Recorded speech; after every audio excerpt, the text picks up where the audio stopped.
Hello guys, आज जो drama मैं एक्सप्लेन करने जा रही हूँ ये एक बहुत ही अच्छा ड्रामा है। इसकी एंडिंग बहुत ही सैड है जिससे आप उदास हो जाओगे, लेकिन एंडिंग से पहले आप इस ड्रामे में हंसते ही रहोगे। ड्रामे के स्टार्ट में हम हमारी हीरोइन को देखते हैं जिसका नाम नैन है। इसकी शादी हो रही हुई होती है जिसके लिए ये रेडी हो रही होती है। इस रूम में अचानक ही किसी की आहट महसूस होती है। ये देखती है कि कौन है, लेकिन रूम में तो कोई नहीं होता। ये फिर से मेकअप करने में लग जाती है। इसे दोबारा से आवाज़ आती है। ये दोबारा से चौकन्ना सी हो जाती है और इस बार इधर उधर देखने के बजाय वो मिरर में से देख लेती है कि ये कौन है और वो देखती है कि कोई इसको किस करने लगता है। वो जल्दी से पीछे हट जाती है। वो आदमी देखता है कि नैन किधर गई और फिर से इसे किस करने लगता है। ये इससे हाथों से दूर करती है और कहती है कि क्या तुम पागल हो गए हो, आज मेरी शादी है। और ये हमारे ड्रामे का हीरो है, इसका नाम जे है। और ये जो नाम मैं आपको बता रही हूँ ये मैं खुद से ही बता रही हूँ क्योंकि इस स्टोरी के कैरेक्टर्स के नेम मुझसे मिसप्लेस हो गए हैं, तो आपको इन नकली नामों से ही काम चलाना होगा। जय नीन को किस करने लगता है, वो इसे रोकती है और जिस स्टाइल से ये इसे किस करने के पीछे होता है ये बहुत ही फनी होता है।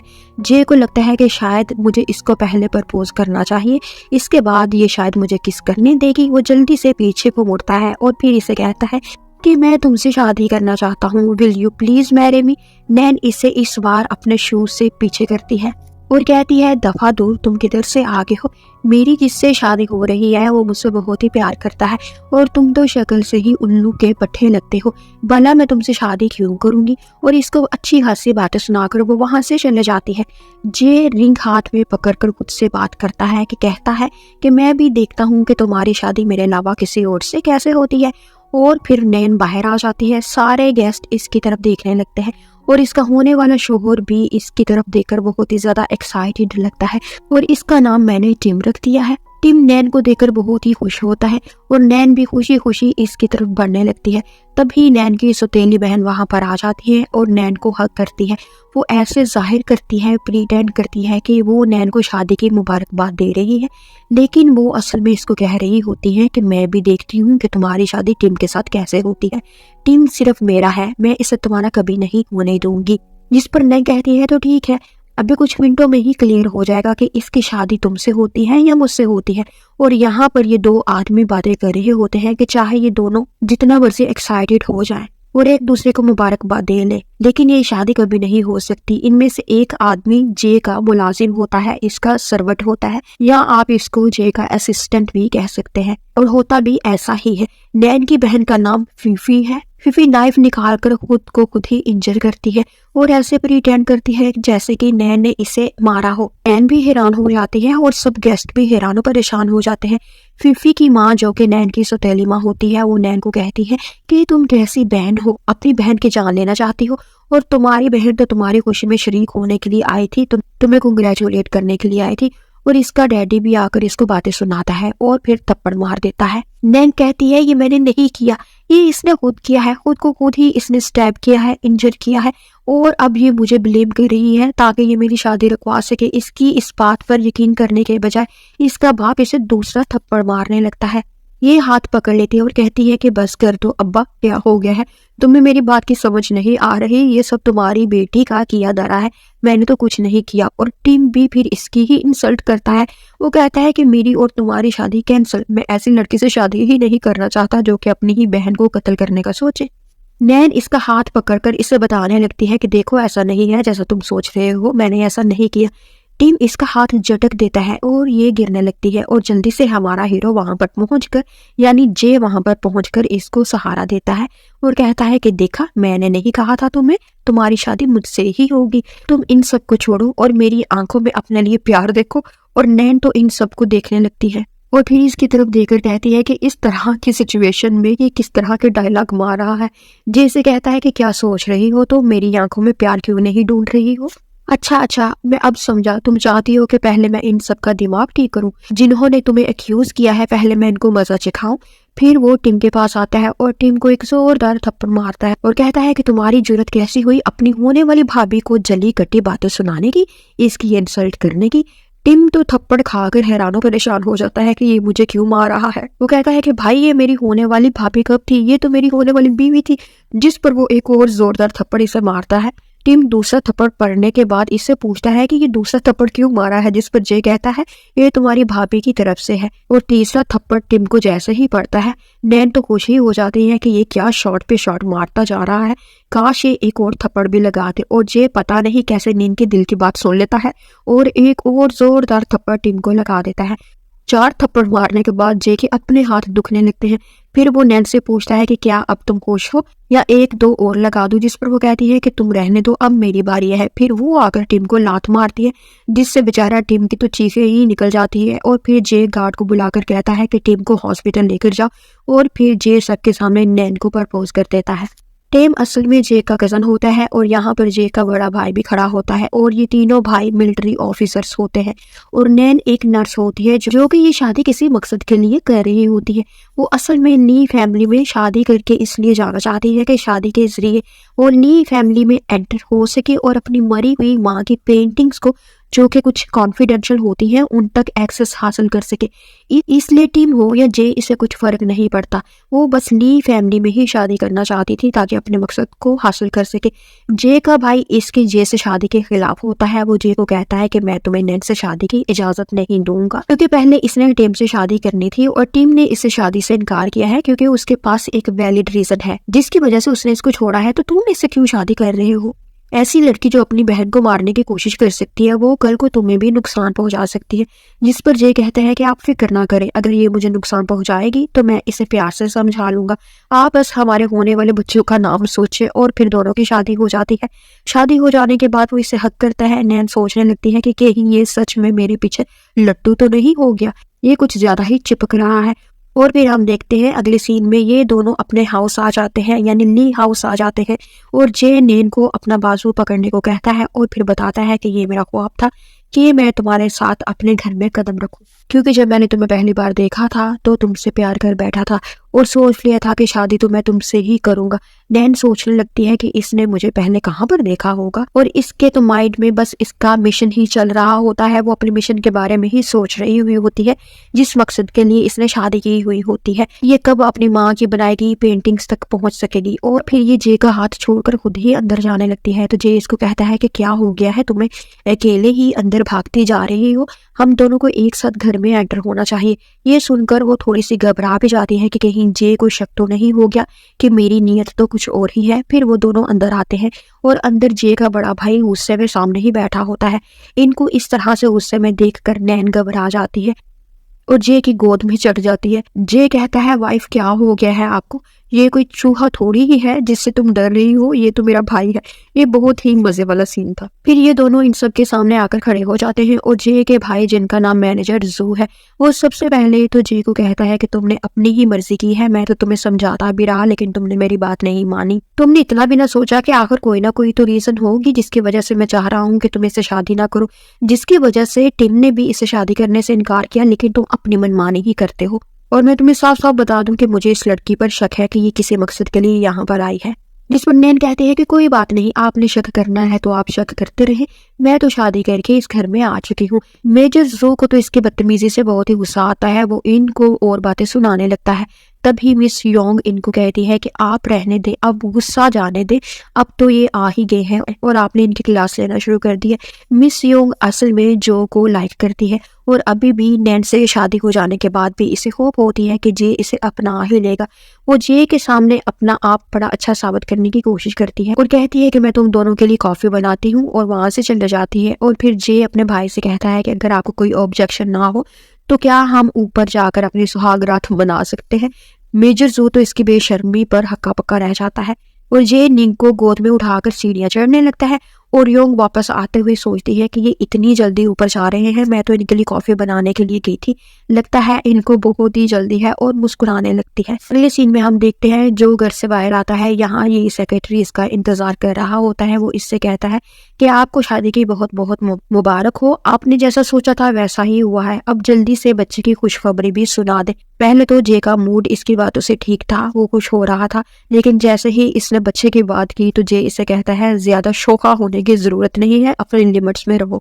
और अपना सगार इसको देकर वहां से चला जाता है। इसका सेक्रेटरी सगार पीता है लेकिन इसे ये बहुत ही कड़वा सा लगता है, बेमजा सा लगता है। और यहाँ पर ये सीन कट हो जाता है।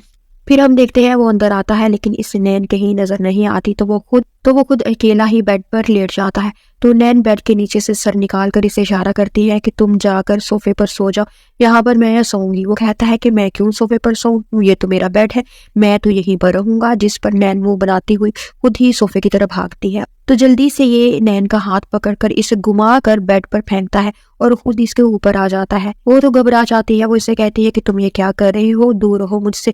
जे कहता है क्यों, तुम्हें पता नहीं कि मैं क्या करने लगा हूँ, आज हमारी वेडिंग नाइट है यानी सुहाग रात है और मुझसे इंतजार नहीं हो रहा। और वो पीछे होकर जे कहता है क्यों, तुम्हें पता नहीं कि मैं क्या करने लगा हूँ, आज हमारी वेडिंग नाइट है यानी सुहाग रात है और मुझसे इंतजार नहीं हो रहा। और वो पीछे होकर फिर अपनी शर्ट के बटन को खोलने लगता है। तो नैन तो और भी ज्यादा घबरा जाती है और ये सोचती है कि आज तो मैं गई, आज मेरी खैर नहीं। ये शादी इसने सिर्फ अपनी माँ की पेंटिंग्स तक पहुंचने के लिए की होती है और जैसे ही इसका ये मकसद पूरा हो जाएगा, इसने सोचा हुआ है कि मकसद पूरा हो जाने के बाद वो इस शादी को टर्मिनेट कर देगी, तोड़ देगी और यहाँ से चले जाएगी। लेकिन जे ने तो इससे सच में मोहब्बत की होती है और वो दिल से इसे अपनी बीवी ही मानता है और इसके साथ बहुत ही सिंसियर भी होता है। वो जैसे ही बटन खोल कर दोबारा से इसके करीब होने लगता है, तो नैन अपनी टांगों से इसको पीछे करती है और कहती है कि अभी मैं ये सब नहीं करना चाहती हूँ, मुझे थोड़ा सा टाइम चाहिए। लेकिन जे बेचारा तो कहता है कि नहीं नहीं, आज ही करना है, कोई टाइम वाइम नहीं मिलेगा तुम्हें। नैन से इस हड़बड़ी में जो के फेस पर एक थप्पड़ लग जाता है। जे तो हैरान होकर कहता है कि ये तुमने क्या किया है। नैन भी परेशान से हो जाती है कि ये मुझसे क्या हो गया है। जे को इसके बाद थोड़ा सा समझ में आ ही जाता है कि बच्ची को थोड़ा सा टाइम तो देना ही चाहिए और वो बेड पर बैठने लगता है। नैन भी जल्दी से दूसरी साइड को सिरक जाती है और अगर ये सिरकने में जल्दी ना करती तो ऐसा लगता है कि शायद जय इसके ऊपर ही बैठ जाता और फिर ये दोनों दूर होकर सेम बेड पर ही सो जाते हैं। थोड़ी देर के बाद नैन उठती है। वो देखती है कि जे बड़ी गहरी नींद सो रहा होता है। वो जे के करीब आकर इसे अच्छी तरह से चेक कर लेती है कि ये सो रहा है कि नहीं। केयरफुल हो जाने के बाद वो चुपके से कमरे से निकल जाती है और जैसे ही वो जाती है, जे भी उठ जाता है और देखता है कि नैन कमरे में नहीं होती, तो वो इसे ढूंढने के लिए उठ जाता है। और यहाँ पर हम देखते हैं नैन मेजर जू की लाइब्रेरी में आकर अपनी माँ की बनाई गई पेंटिंग्स को ढूंढने लगती है कि अचानक से कुछ बुक्स इससे नीचे गिर जाती है जिनसे शोर होता है। नैन तो डर जाती है कि कहीं कोई आ ना जाए और होता भी ऐसा ही है। इसे किसी के आने की आवाज आती है तो ये जल्दी से टेबल के नीचे छुप जाती है और यहाँ पर हम देखते हैं कि मेजर जू आता है। इसके हाथ में इसकी गन होती है और वो सीधा उसी टेबल के पास आ जाता है जहाँ पर नैन छुपी हुई होती है। वो देखता है कि यहाँ पर जे और नैन इंटीमेट हो रहे होते हैं। वो कहता है कि तुम दोनों का दिमाग खराब हो गया है, क्या कर रहे हो यहाँ पर, क्या तुम दोनों के लिए कमरा कम पड़ गया है। ये दोनों भी सीधे होते हैं और ऐसे प्रिटेंड करते हैं कि ये वाकई में रियल में ये सब कर रहे थे। जे कहता है कि भाई आप क्या हर जगह पर हमारी जासूसी करने पहुंच जाते हैं। मुझे भाई लगता है कि अगर आप ऐसे ही हमारी जासूसी करते रहेंगे तो सारी जिंदगी हम हमारे बच्चे की शक्ल नहीं देख सकेंगे। जिस पर मेजर जू कहता है कि बकवास बंद करो बेशरम इंसान, तुम मुझे ये बताओ कि तुम यहाँ पर क्या कर रहे हो, क्या तुम लोगों के पास कमरा नहीं है। जिस पर जे कहता है कि असल में भाई नैन को बुक्स पसंद है और ये चाहती थी कि हम लाइब्रेरी में बुक्स को पढ़ते पढ़ते इंटीमेट हों, क्योंकि अगर हम लाइब्रेरी में इंटीमेट होते हैं और ये इस इंटीमेट होने के बाद प्रेग्नेंट हो जाती है तो हमारा बच्चा बुक्स में इंटरेस्ट लेने वाला होगा, बड़ा पढ़ाकू होगा। मेजर जू कहता है कि इस तरह की स्टूपिड बातें किसी और को जाकर सुनाना, सच सच बताओ तुम लोग यहाँ पर क्यों आए थे। मुझे पहले ही इस लड़की पर शक है। जो को लगता है कि भाई तो आज इससे या मुझे कत्ल कर ही देंगे। वो जल्दी से अपने पॉकेट से एक कैंडी निकाल कर अपने भाई को देकर कहता है कि भाई सब बातें छोड़े और इसे खाएं, आपका मूड ठीक हो जाएगा। इसका भाई कहता है उल्लू के पट्टे, तुमने मुझे समझ क्या रखा है, क्या मैं तुम्हें कोई 5 साल का छोटा बच्चा लगता हूँ। और फिर इन दोनों की वो पिटाई करने ही लगते हैं और जे जल्दी से नैन को पकड़कर वहां से भाग जाता है। इस ड्रामे का ये सीन भी बड़ा अच्छा था। और यहाँ कमरे में आकर वो एक हंटर उठा लेता है और नैन से कहता है कि अब तुम मुझे सच सच बता दो कि तुम वहाँ लाइब्रेरी में क्या करने गई थी, और अगर मैं ना होता तो आज मेरे भाई ने तुम्हारा काम तमाम कर देना था। वो तो मैंने 100 तरह के झूठ बोलकर तुम्हारी जान बचाई है। तुम अब जल्दी से मुझे सच बताओ कि तुम वहां पर क्या करने गई थी। जिस पर नैन कहती है कि मैं वहां पर बुक्स पढ़ने के लिए गई थी क्योंकि मुझे बुक्स पसंद है और मुझे वैसे भी नींद नहीं आ रही थी, तो मैंने सोचा कि मैं बुक्स ही पढ़ लेती हूँ। जे इसके पास होते हुए कहता है कि मैंने कहा ना मुझे सच बताओ वरना तुम्हारी खैर नहीं। वो इसे फिंगर से रोकते हुए कहती है कि जो भी है सच ही तो है, मैं बता तो रही हूँ, यकीन करना है करो, तो नहीं करना तो ना करो। जिस पर जे इसके और भी करीब होते हुए पूछता है कि तुम क्या समझती हो कि जैसे मैंने अपने भाई को बेवकूफ बनाया है तो मुझे वैसे बेवकूफ बना सकती हो। नैन इसे हाथ से थोड़ा सा पीछे करते हुए कहती है कि मुझे तुम्हारी नीयत ठीक नहीं लग रही। तुम इस छोटी सी बात का बतंगड़ बनाकर मुझसे ज़बरदस्ती करना चाहते हो, ज़बरदस्ती इंटीमेट होना चाहते हो। जिस पर जय कहता है ये तो तुमने ठीक ही समझा, और फिर से इसको किस करने लगता है और इसे पुश करके बेड पर गिरा लेता है। नैन रोने लग जाती है। वो कहता है कि क्या हो गया है, रो क्यों रही हो? वो कहती है क्योंकि तुम मुझसे ज़बरदस्ती करना चाहते हो। मैंने कितनी बार तुम्हें बोला है कि मुझे थोड़ा सा टाइम चाहिए। अभी अभी मेरी तुमसे शादी हुई है, और जिन हालातों में मेरी तुमसे शादी हुई है मैं मेंटली प्रिपेयर नहीं थी, इसलिए मुझे थोड़ा सा टाइम चाहिए। लेकिन तुम तो इस बात को समझ ही नहीं रहे हो।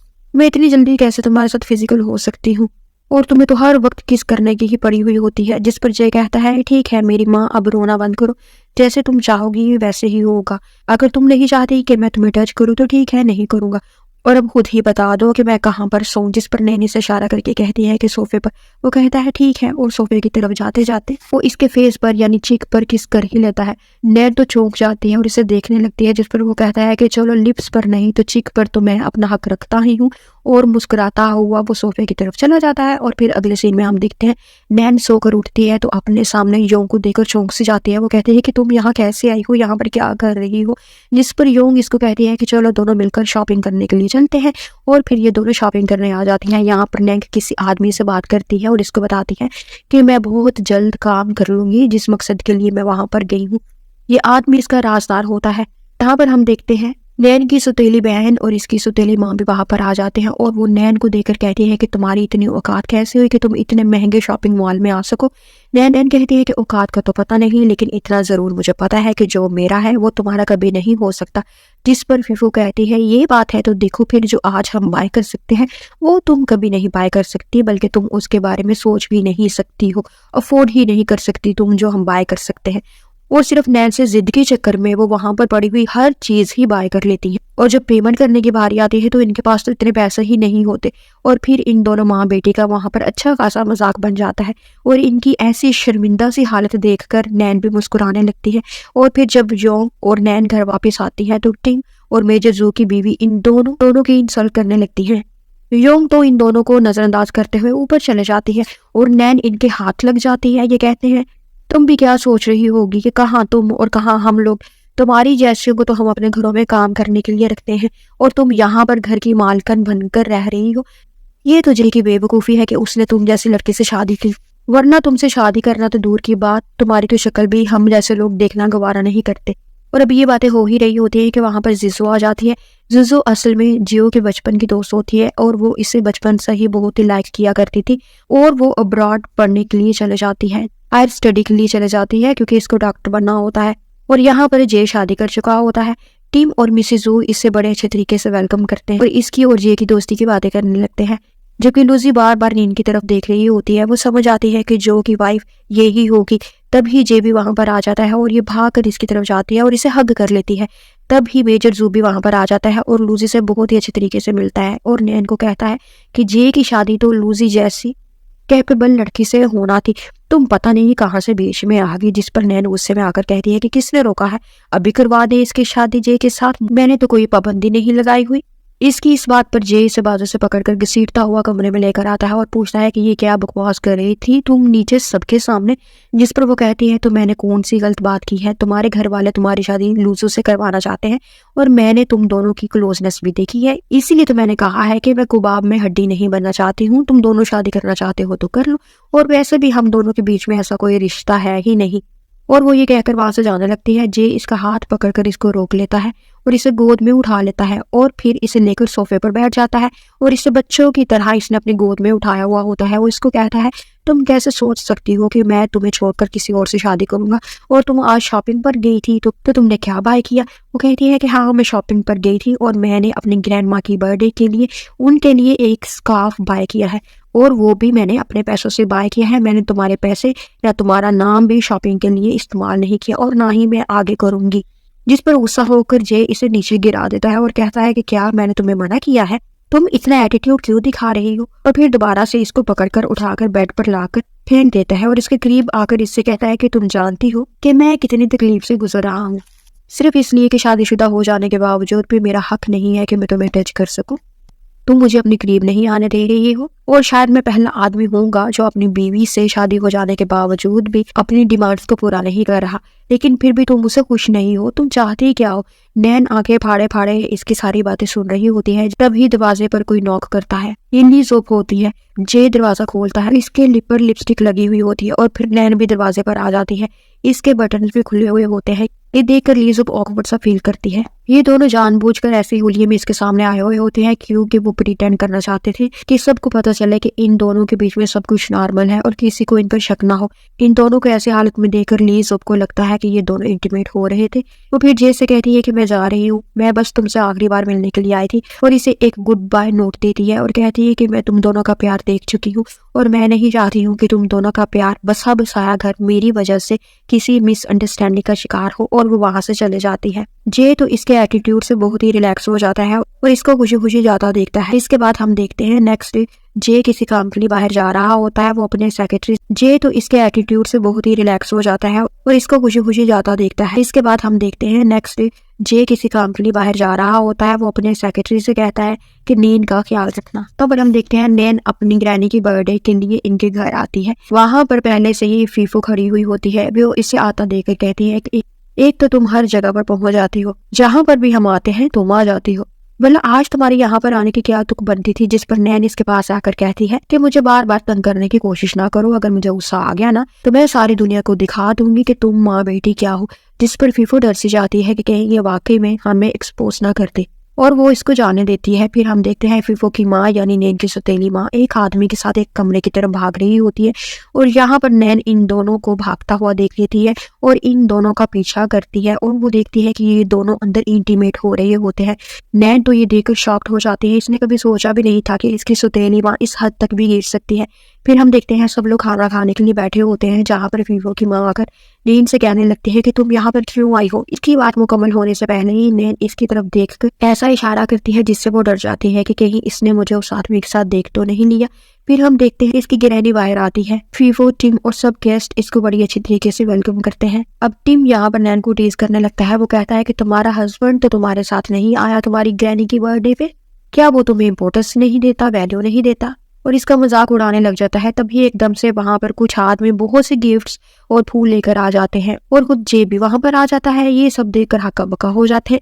टिम और फीफू का तो मुंह देखने वाला होता है। वो अपनी ही बातों पर शर्मिंदा हो रहे होते हैं कि हम थोड़ी देर पहले इसकी कितनी इंसल्ट कर रहे थे कि जे नहीं आया तुम्हारे साथ और अब जे आ गया है। एनीवेज जे आकर सबसे बहुत ही अच्छे तरीके से मिलता है, ग्रैनी को बर्थडे की मुबारकबाद देता है और फिर नैन को अपने करीब करके कहता है कि तुम्हें क्या लगता है कि अगर तुम मुझे नहीं बताओगी कि तुम कहाँ जा रही हो या किसी मुश्किल में हो तो क्या मुझे पता नहीं चलेगा? ये सिर्फ और सिर्फ तुम्हारी मिसअंडरस्टैंडिंग है, गलतफहमी है।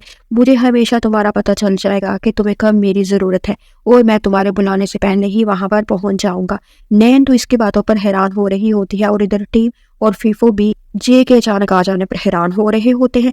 फिर जे इन दोनों की तरफ आता है और टीम को कहता है कि मैं तुम्हें पहले ही बर्दाश्त कर चुका हूँ, अब और नहीं करूंगा। अगर इन फ्यूचर दोबारा तुमने मेरी बीवी को हरास करने की, परेशान करने की कोशिश की तो मुझसे बुरा कोई ना होगा। फिर हम देखते हैं नैन अपनी ग्रैनी को लेकर रूम में आ जाती है और इनको ये वो स्कार्फ गिफ्ट करती है जो इसने बाय किया था। इसकी ग्रैनी इसको कहती है कि बेटा मैं चाहती हूँ कि जो कुछ हुआ पास्ट में तुम उसको भूल जाओ और अपनी जिंदगी नॉर्मल तरीके से गुजारना शुरू कर दो। मैंने देखा है कि तुम्हारा हस्बैंड तुमसे बहुत ही प्यार करता है और तुम्हें भी चाहिए कि जो हो चुका उसे भूलो और अपनी जिंदगी को स्टार्ट करो। अपनी माँ की पेंटिंग्स के पीछे भागने के बजाय अपने घर को बसाने की फिक्र करो। जिस पर नैन अपनी ग्रैनी को कहती है कि अब आप आराम करें, मैं फिर बाद में आऊंगी। फिर वो इनको रूम में छोड़कर जैसे ही बाहर आती है कोई इसके मुंह पर रुमाल रखकर इसको बेहोश करके वहां से चला जाता है और जब इसे होश आता है तो वो देखती है कि वो एक रूम में होती है और वो सामने देखती है तो दो शैडो इसको नजर आते हैं। वो जल्दी से उठकर एक साइड को चले जाती है। जैसे ही एक आदमी अंदर आता है ये जल्दी से इसके सर के पीछे इसको आकर डंडा मारकर बेहोश कर देती है। वो सीधा बेड पर जा गिरता है।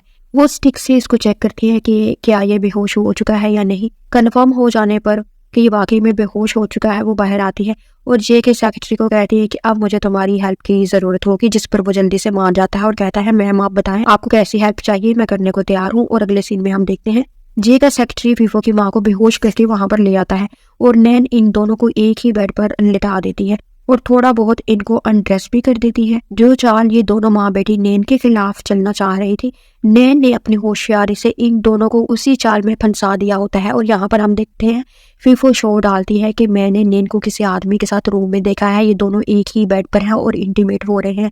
नैन का डैडी और जे जल्दी से भागते हुए उसी रूम में आते हैं जहाँ पर वो बताती है कि नैन है। नैन का डैडी तो बहुत ही ज़्यादा गुस्सा हो रहा होता है। वो कमरे में आकर कहता है कि मैं आज तुम्हारी जैसी बेटी को जिंदा नहीं छोड़ूंगा, तुमने हमें कहीं का नहीं छोड़ा, हमारी इज्जत को तुमने राख में मिला दिया। और बहुत ही ज्यादा इमोशनल बातें वो करता है, गैरत वाली बातें वो करता है और बहुत सी इमोशनल बातें करता है। और ये सब कह लेने के बाद जब वो कर्टन हटाकर देखता है तो वहां पर निंग तो होती ही नहीं है, बल्कि इसकी अपनी वाइफ होती है। जो वो ये देखता है कि ये किसी और आदमी के साथ सो रही है तो इसकी पिटाई शुरू कर देता है। और ये सीन भी इस ड्रामे में बहुत ही ज्यादा हिलेरियस था।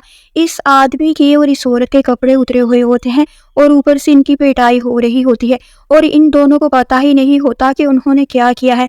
तभी वहां पर निगाह जाती है, वो भी कहती है माँ जी आप ऐसा कैसे कर सकती हैं। तभी वो नीचे से एक फोटो को उठाकर अपने बाप को दिखाती है और कहती है क्या इस पिक्चर में मेरी माँ है और मेरी माँ यहाँ पर प्रेग्नेंट है, लेकिन ये आदमी कौन है आपके साथ, और इसने तो आपके पेट पर हाथ भी रखा हुआ है, तो क्या ये आदमी यही तो नहीं है, और क्या ये बच्चा भी तो इसी का नहीं था। मतलब फीफो मेरी सगी बहन नहीं है, ये मेरे बाप की बेटी नहीं है, तो ये इस आदमी की बेटी है। इस औरत के तो होश ही उड़ जाते हैं कि ये क्या क्या होता जा रहा है। वो बेचारी वहां से भागकर कहीं जा भी नहीं सकती क्योंकि इसके कपड़े जो उतरे हुए होते हैं। और जल्दी पर तेल छिड़कने का काम जे कर देता है। जे नीन से कहता है कि तुम मुझे फोटो दिखाओ, मैं जरा चेक करता हूँ कि क्या ये आदमी वही है कि नहीं है। और वो इनके बेड पर चढ़कर इस आदमी के पास आकर इसके फेस को और फोटो को मैच करने लगता है। ये आदमी तो अपना मुंह छुपाता रह जाता है। जे फिर शो डाल देता है कि हाँ हाँ ये आदमी वही है, ये आदमी वही है, फोटो वाला है। फिर नैन का डैडी दोबारा से इन दोनों की धुलाई करना शुरू कर देता है और इस तरह से नैन अपनी झूठी माँ को एक्सपोज कर देती है और अपना रिवेंज ले लेती है। फिर जे नीन को लेकर वहां से जाने लगता है और बाहर आकर ही नैन से कहता है कि तुम थोड़ी देर यहाँ पर रुको, मेरा इंतजार करो, मैं अभी आता हूँ। वो ये कहकर अंदर चला जाता है और यहाँ पर हम देखते हैं फिर वो अपनी माँ को कंसोल करते हुए खुद भी रो रही होती है और अपनी माँ से कहती है कि आप फिक्र ना करें, मैं आपका बदला लाजमी लूंगी। और फिर वो एक पाउडर लेकर बाहर आ जाती है और यहाँ पर हम देखते हैं एक आदमी नैन के पास आकर इससे बात करने लगता है और इधर से फीफो इन दोनों के पास आकर पाउडर इन पर फेंक देती है और ये दोनों बेहोश होकर गिरने लगते हैं। ये आदमी जल्दी से नैन को थामने लगता है और तभी वहां पर जे भागते हुए आ जाता है और इस आदमी का हाथ झटक कर खुद नैन को थाम लेता है। नैन बेहोश हो जाती है और ये आदमी भी बेहोश हो जाता है। जे गुस्से से फीफो को देखता है और कहता है कि तुम्हारा अंजाम बहुत ही ज्यादा करीब है। फिर वो नैन को उठाकर घर ले आता है और इसको बेड पर लेटाता है। नैन तो पूरी तरह से टून हो चुकी हुई होती है, यानी नशे में होती है। वो इसे किस करने लगती है और इसको मजबूर करती है कि वो इसके साथ इंटीमेट हो। जे तो इसको बार बार मना करता है, इसको रोकता है क्योंकि वो जानता है कि ये सिर्फ इस वक्त नशे में है और नशे की वजह से ये इसको फोर्स कर रही है, वरना तो ये इसको हाथ भी नहीं लगाने देती। लेकिन नैन तो इसको नहीं छोड़ती और इसको मजबूर कर ही देती है और फिर दोनों इंटीमेट हो जाते हैं। और सुबह जब ये सोकर उठती है तो अपने साथ जे को सोता हुआ देखकर इसके तो होश ही उड़ जाते हैं। ये जल्दी से इसको टांग मारकर बेड से नीचे गिराती है। जे जल्दी से उठकर एक पेपर इसको दिखाता है और कहता है कि ये देखो कॉन्सेंट पेपर जो मैंने तुमसे रात को साइन करवा लिया था। तुम रात को होश में नहीं थी, आउट ऑफ कंट्रोल थी और तुमने ही मुझे फोर्स किया कि मैं तुम्हारे साथ बेड शेयर करूं। लेकिन मुझे पता था कि जैसे ही तुम्हें होश आएगा तो तुम हंगामा कर दोगी, इसलिए मैंने तुम्हारे क्लोज होने से पहले इस पेपर पर तुमसे साइन करवा लिए थे। जिस पर नैन इस पेपर को पकड़ने लगती है और ये दोबारा से इसके करीब हो जाती है और जे फिर से इसको किस करने लगता है और ये भाग कर वहां से एक साइड को हो जाती है और जे इसको छेड़ता हुआ कमरे से बाहर चला जाता है। और यहाँ पर हम देखते हैं सेक्रेटरी तो ऐसे मुस्कुरा रहा होता है जैसे इसे सब पता चल गया हो, इन दोनों के बारे में अंदर जो भी हो रहा था इसको जैसे सब पता चल गया हो और ये इस तरह से इस्तेमाल कर रहा होता है। वो जे से कहता है सर लगता है आज आपकी दिल की ख्वाहिश पूरी हो गई होगी, जिस पर वो हंस कर कहता है हाँ कुछ ऐसा ही है। फिर इसका सेक्रेटरी इसको एक फाइल देकर कहता है कि मेजर जेऑन आ गया है और ये मेजर टीजर के साथ मिला हुआ है। जे को तो इसके आने का सुनकर गुस्सा आ जाता है। फिर हम देखते हैं नेन को भी मेजर जियोन की तरफ से एक मैसेज रिसीव होता है। वो इसको मिलने के लिए बुलाता है और नेन इससे मिलने आ जाती है। आगे फीफो भी खड़ी होती है। फीफो इससे कहती है कि तुम यहाँ पर क्यों आ गई हो, जिस पर नेन इसको कहती है तुम्हें इससे क्या, मैं जहाँ भी जाऊँ तुम मुझे बताओ कि तुम यहाँ पर क्या करने आई हो। जिस पर फीफो बड़ा अतरा कर इसको कहती है कि मैं अपनी माँ की इंसल्ट का बदला लेने के लिए यहाँ पर आई हूँ। मैं मेजर जियोन से तुम लोगों की शिकायत करूंगी, फिर वो तुम्हारे शोहर को और तुम्हें नहीं छोड़ेगा।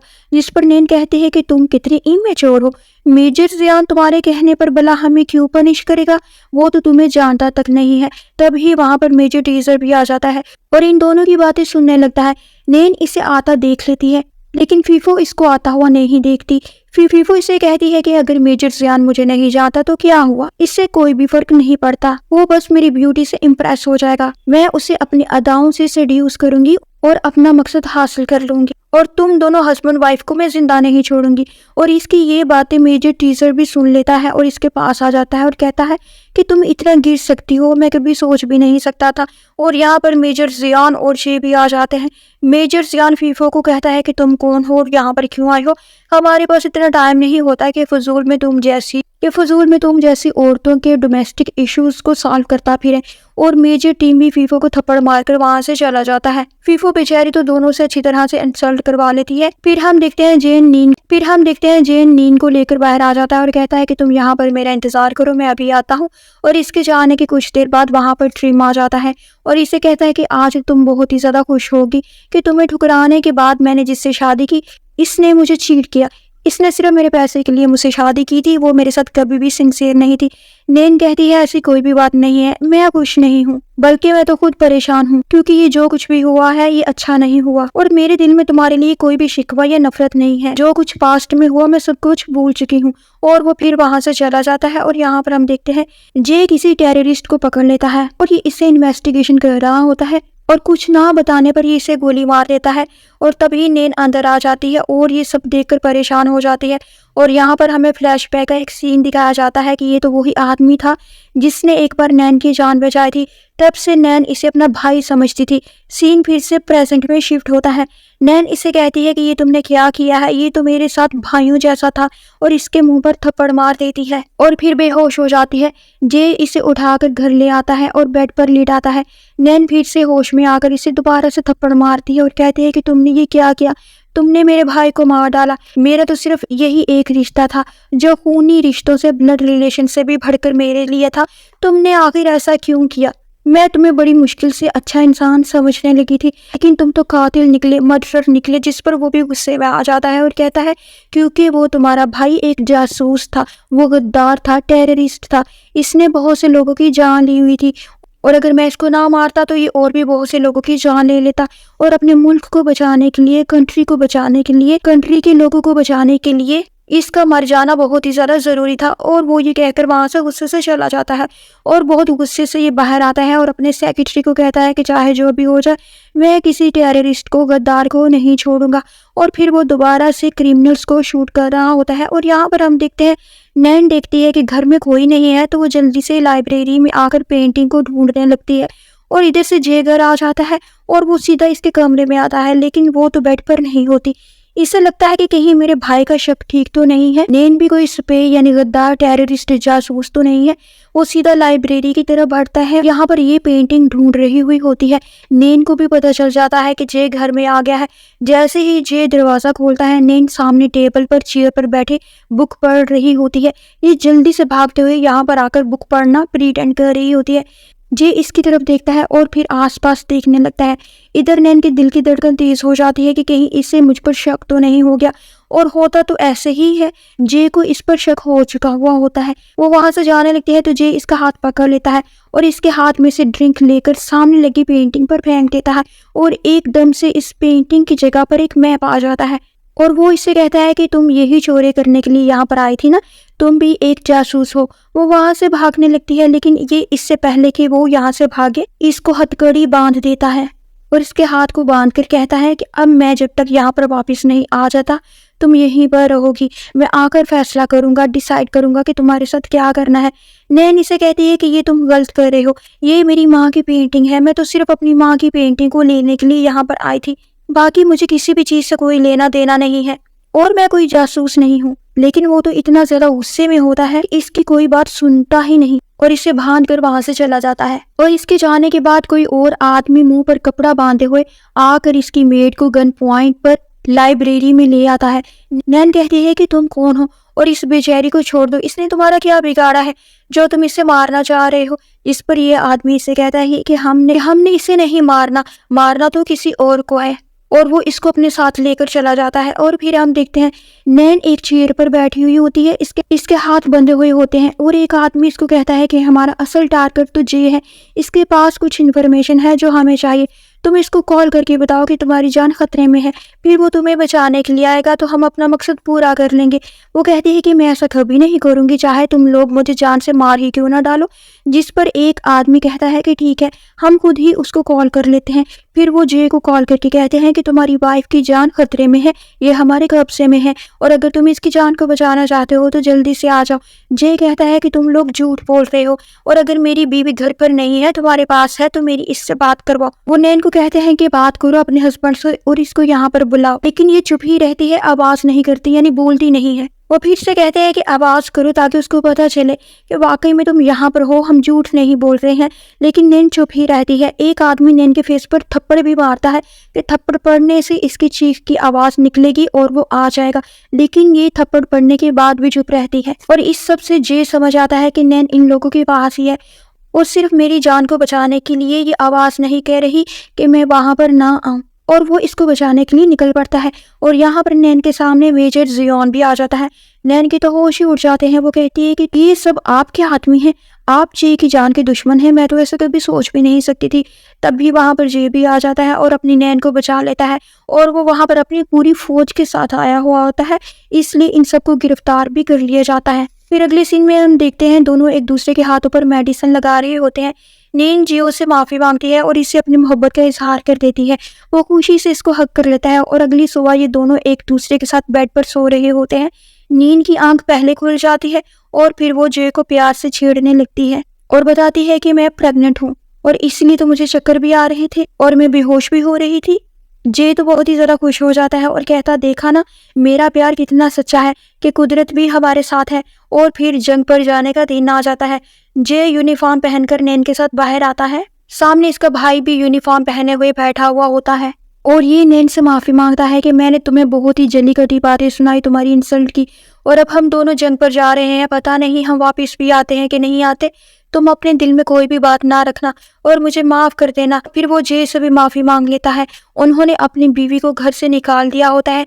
वो अपना सामान लेकर जा रही होती है क्योंकि सारे फसाद की जड़ यही होती है। नैन का दिल ये सब देखकर बहुत ही ज्यादा उदास हो जाता है। वो जे से कहती है कि मैं अभी आती हूँ और वो बाहर आ जाती है। जे भी इसके सामने आ जाते हैं और इसको कहता है कि क्या बात है, कुछ परेशानी है क्या तुम्हें। और तभी एक सोल्जर आकर बताता है कि हमला हो गया है, अटैक हो गया है दुश्मन का, हमें जल्दी जाना होगा।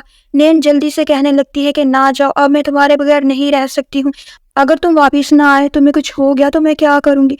अभी तो मैंने जी भरकर तुम्हें देखा भी नहीं है, तुमसे प्यार भी नहीं किया और मौत हमारे बीच में आ गई है। प्लीज मुझे छोड़कर ना जाओ और अगर जाना ही है तो मुझे भी अपने साथ ही ले जाओ, क्योंकि अगर मौत ने आना ही है तो हम दोनों के लिए एक साथ आए। जे कहता है कि मैं कहीं नहीं जाऊंगा, मुझे कुछ नहीं होगा और अगर मुझे कुछ हो भी गया तो मैं अपने बच्चे के रूप में हमेशा तुम्हारे साथ रहूंगा, तुम हमारे बच्चे में मुझे ढूंढ लिया करना।